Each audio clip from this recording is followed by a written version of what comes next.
Olá, hoje o Docta Entrevista está com Wagner Jacopetti. Ele é responsável pelo enredo da Escola de Samba Tradição, que no ano de 2012 vai homenagear o Ziraldo, aqui, conterrâneo de Caratinga.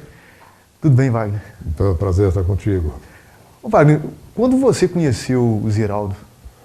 Conheci o Ziraldo em 2002, quando nós fizemos um enredo sobre a vida do Ziraldo em São Paulo, na Escola de Samba Nenê de Vila Matilde. E eu conheci, já tinha pesquisado a vida dele sem conhecê-lo. Aí o conheci através da editora dele e a partir daí ele passou a me chamar de o mais novo amigo de infância dele, sou eu. Aí fizemos um belo de um trabalho em São Paulo e criou-se esse laço eterno de amizade. Até estava brincando com o Ziraldo essa semana passada, que quando ele fez 70 anos, ele foi enredo em São Paulo. Agora, em 2012, é o início das comemorações de 80 anos do Ziraldo, que está inserido nesse calendário. A primeira ação desse festejo é o Carnaval da Tradição. E eu já combinei com ele, que ele me falou assim, que ele vem enganando a morte, que ele tem uma técnica de enganar a morte. Então ele deve 10 livros para o editor dele, mas vai entregar um por ano. Então ele é uma forma dele enganar a morte. Então já tem um compromisso, quando ele for fazer 90 anos, nós faremos novamente um enredo sobre o Ziraldo. A morte deve ser leitura dele, pelo visto, né? Oi? A morte deve ser leitura dele, né? Sim, ele falou que ainda vai renovar esse contrato em mais uns 20 anos.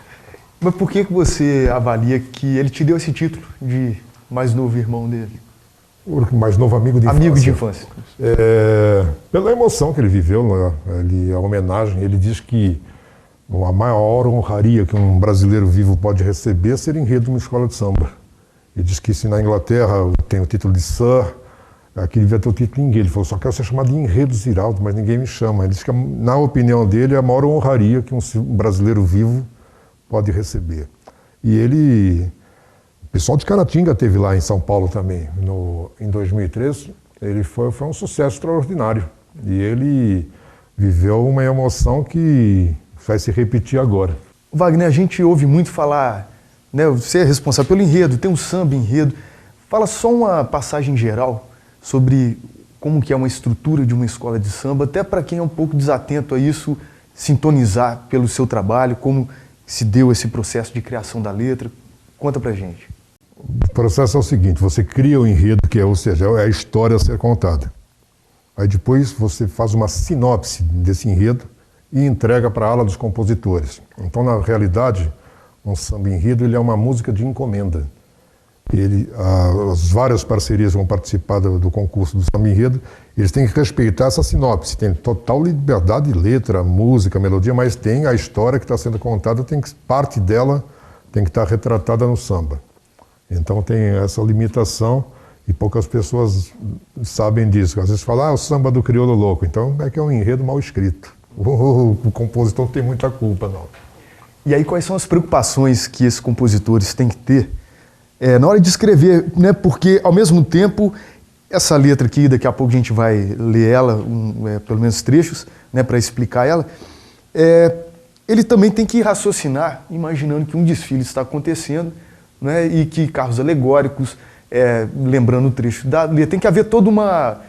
vou chamar aqui de harmonia, não necessariamente a harmonia lá, né, da avaliação, mas assim, toda uma harmonia entre os pontos artísticos, né? Segmentos, né? Isso. São duas técnicas que se usam. Eu particularmente, eu não concordo muito com isso. Mas tem muitas escolas de samba, o carnavalesco, quando ele distribui a sinopse, ele já passa o mapa da escola, o carro 1 é isso, mais ou menos esse segmento, nós falaremos sobre esse tema, esse, aquilo. Mas o samba é em movimento, o samba se repete 30 vezes durante um desfile. Né? Então tem hora que ele está no começo, tem hora que está no meio, tem hora que no fim. Eu não aprecio essa técnica. Eu acho que tem que ter, como o desfile como um todo, começo, meio e fim. Uma história bem contada, que o samba é uma parte integrante, é um componente do todo que é o desfile da escola de samba. E você conhece o Ziraldo há 10 anos, né? Pelo 10 menos. anos. E aí foi fácil reencontrar ele então, né, 10 anos depois, para desenvolver um mesmo trabalho. Você consegue fazer uma comparação desse trabalho para o outro? Consigo. É o mínimo que tem que ser melhor, né? Porque as pessoas devem evoluir, né? 10 anos depois, ou seja, lógico que tinha toda a base do conhecimento, da pesquisa que eu já tinha feito há 10 anos. Pesquisei os últimos 10 anos e a gente vai melhorando, né? Então, a expectativa, em que pese que o trabalho anterior foi muito bem executado, é o mínimo a nossa obrigação é fazer melhor, da dimensão do nosso trabalho, a dimensão do nome do nosso homenageado. E o que você tira dele de mineiro? Eu? Pô, boa pergunta. Essa você me pegou. Porque você fica em São Paulo, Rio. É engraçado. Só para eu contextualizar, falei, quando você pensa... fala, não, já que você tem, não veio na cabeça. Não veio. O Come Quieto, talvez? O Come Quieto? Porque eu perguntei até já, pelo que eu li na letra, São Paulo, Rio de Janeiro, existe rivalidade com relação a quem tem o samba? Não existe. O carnaval desfile de lá melhor... Não, o carnaval do Rio é indubitavelmente superior ao de São Paulo. Em que pese que o carnaval de São Paulo vem num crescendo absurdo. Mas não é questão econômica, que fosse a questão econômica, só São Paulo é um estado mais rico. Mas a questão que está intrínseco do povo carioca. O samba, a coisa do desfile das escolas de samba, o samba como um todo, faz parte do dia a dia carioca. E em São Paulo, ele é um evento ainda meio com quase, entre aspas, um gueto ainda. Perto do carnaval, as pessoas, que legal, vou até... Ainda fazem com o dedinho, que não se deve fazer com o dedinho em escola de samba. Por que não? Por que não? É só nos bailes, né? Não, o dedinho não, tudo menos o dedinho no sambódromo. Então é isso. Agora, mas eu já tentei estudar isso. E a primeira, uma reflexão feita é que as escolas de samba no Rio de Janeiro, nos anos 70, tiveram a inteligência de trazer a classe média para dentro. Até por questões políticas, como a Portela tinha um tanto de resistência até a ditadura militar. Ou seja, e como um todo, as escolas souberam trazer a classe média para dentro. E São Paulo começou a perceber isso agora e mesmo assim tem dificuldade. Então isso ainda se torna um gueto por causa disso. Em que pese é um espetáculo belíssimo. Mas o carnaval do Rio de Janeiro é indubitavelmente superior. Antropólogos sempre falam, né, que o carnaval é onde a patroa vai ver a empregada desfilar. Isso já é algo antigo. Pelo que você está falando, mudou de configuração. Não, você... Ou não? Como é que você enxerga hoje o carnaval? Misturou todo mundo? Não, mas o maior espelho é você ir a uma quadra de escola de samba, principalmente no Rio de Janeiro, seja ela qual for.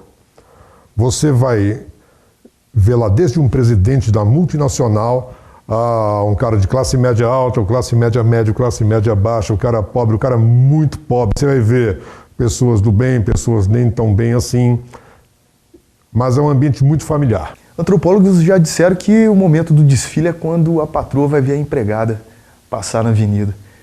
Hoje ainda é assim?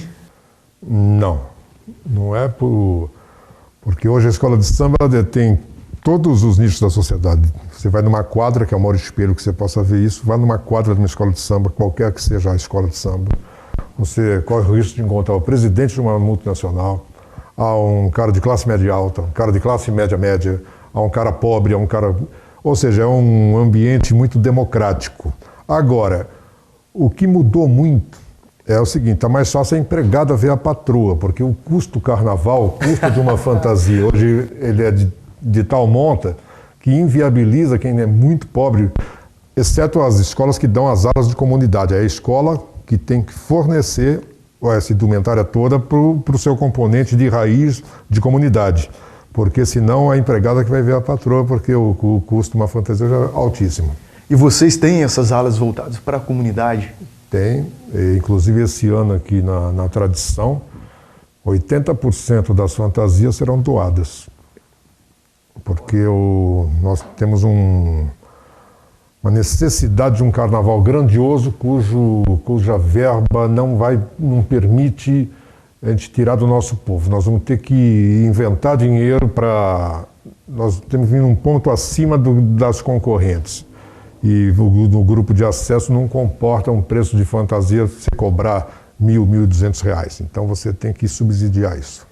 Vocês estão no grupo de acesso, né? Que significa que vocês vão lutar para conquistar o primeiro lugar e ir para o grupo especial. Exatamente. Vocês já estiveram em ambos os grupos. Qual é a diferença, o espírito competitivo? Classifica para mim. A diferença, a primeira enorme diferença é a verba. Você no grupo especial, você, entre contratos de TV e bilheteria, hoje, as escolas trabalham com no mínimo de verbas oficiais de 7 a 8 milhões de reais. O grupo de acesso trabalha com 300 mil reais de verba. Então você tem que correr atrás de se financiar com projetos publicitários, de marketing, apoio de amigo, livro de ouro, entre aspas. É por aí. Então a primeira grande diferença é essa. No entusiasmo não muda nada. Na qualidade do trabalho muda um pouco no sentido de que você tem que exacerbar a sua criatividade, porque você vai ter que trabalhar com menos recursos, mas você perde por um lado e ganha pelo outro da criatividade. A base, o samba, você pode ter um melhor samba no grupo de acesso do que no do grupo especial, isso independe. No ânimo, independe. E às vezes você está com mais gana ainda no grupo de acesso, porque você já teve lá no especial e a gente sabe que a tradição ela está no acesso, mas ela é uma escola de grupo especial. A gente vai para o intervalo, na volta continuamos esse papo aqui com o Wagner Jacopetti, que ele é responsável pelo enredo da Escola Tradição, que esse ano vai homenagear o nosso conterrâneo aqui, o Ziraldo. Aguarde a gente.